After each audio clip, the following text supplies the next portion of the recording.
Workers in the adult film industry, editors, cameramen, assistants, what challenges do you regularly face at work? A few years ago, when I was visiting relatives in the US, their neighbor invited us all to a barbecue for his birthday. It turned out that he used to make documentaries, but in recent years he had mainly been living off of making expensive adult films as a cameraman and director. I work in the studio of a major film company, so he and I had a lot to talk about.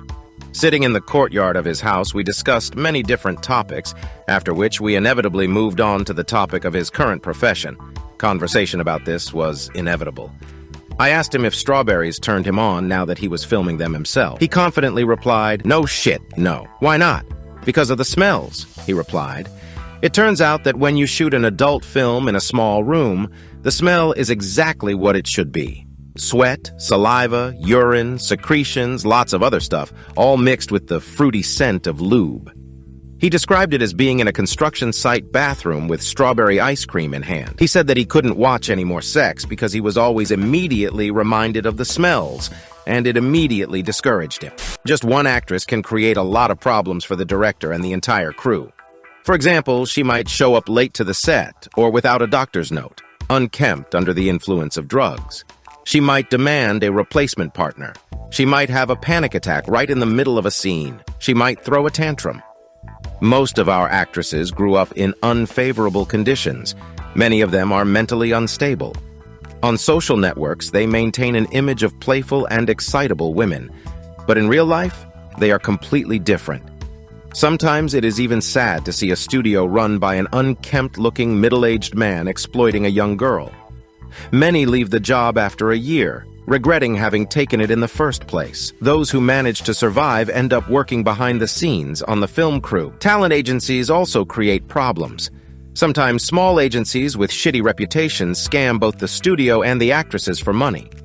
Sometimes they demand an actress to pay a commission, even if she refused to do the role she got with the help of the agencies.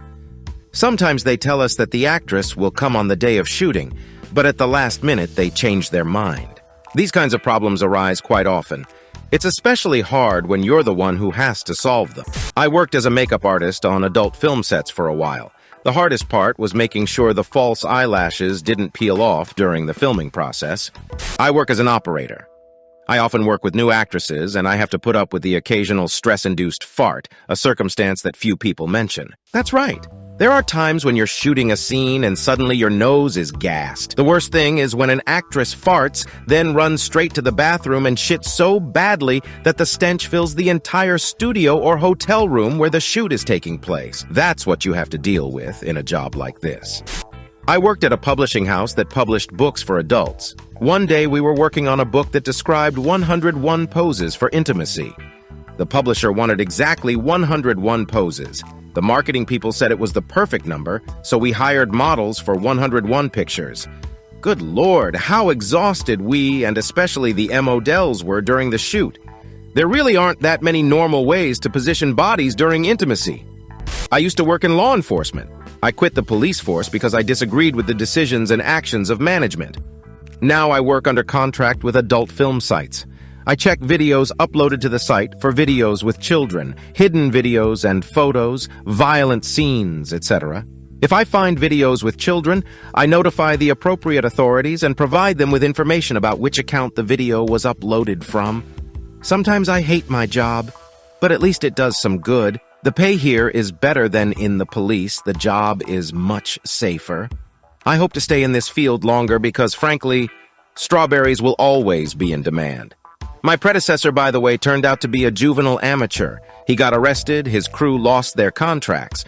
So it was easier for me to get the job because I'm an ex-cop myself. Everybody feels safer that way. A few years ago, I was invited to film an adult fetish movie in a bar in San Francisco. A young woman was tied up naked, being poured beer and slapped on her tits.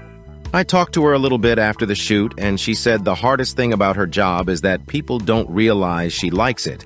No one is forcing her to do it, even though you would think from the plot of the film that she doesn't. Apparently, I was only slightly involved in the industry. I did editing and visual effects. The hardest thing about my job was that I was given a lot of footage with no timing. actors improvising so much during shooting that I didn't always understand what was going on in the frame. Also, I often wasn't provided with shots with blank backgrounds and other necessary materials. In general, what pissed me off the most was that filming was done in a hurry by amateurs who made mistakes that were revealed later in the production. I used to edit sound in adult films. Very often I had to replace, remove fire or police siren sounds or any other unnecessary noises and replace them with moans if street noises were recorded. I very often used the same recording of a moan without anyone ever noticing it.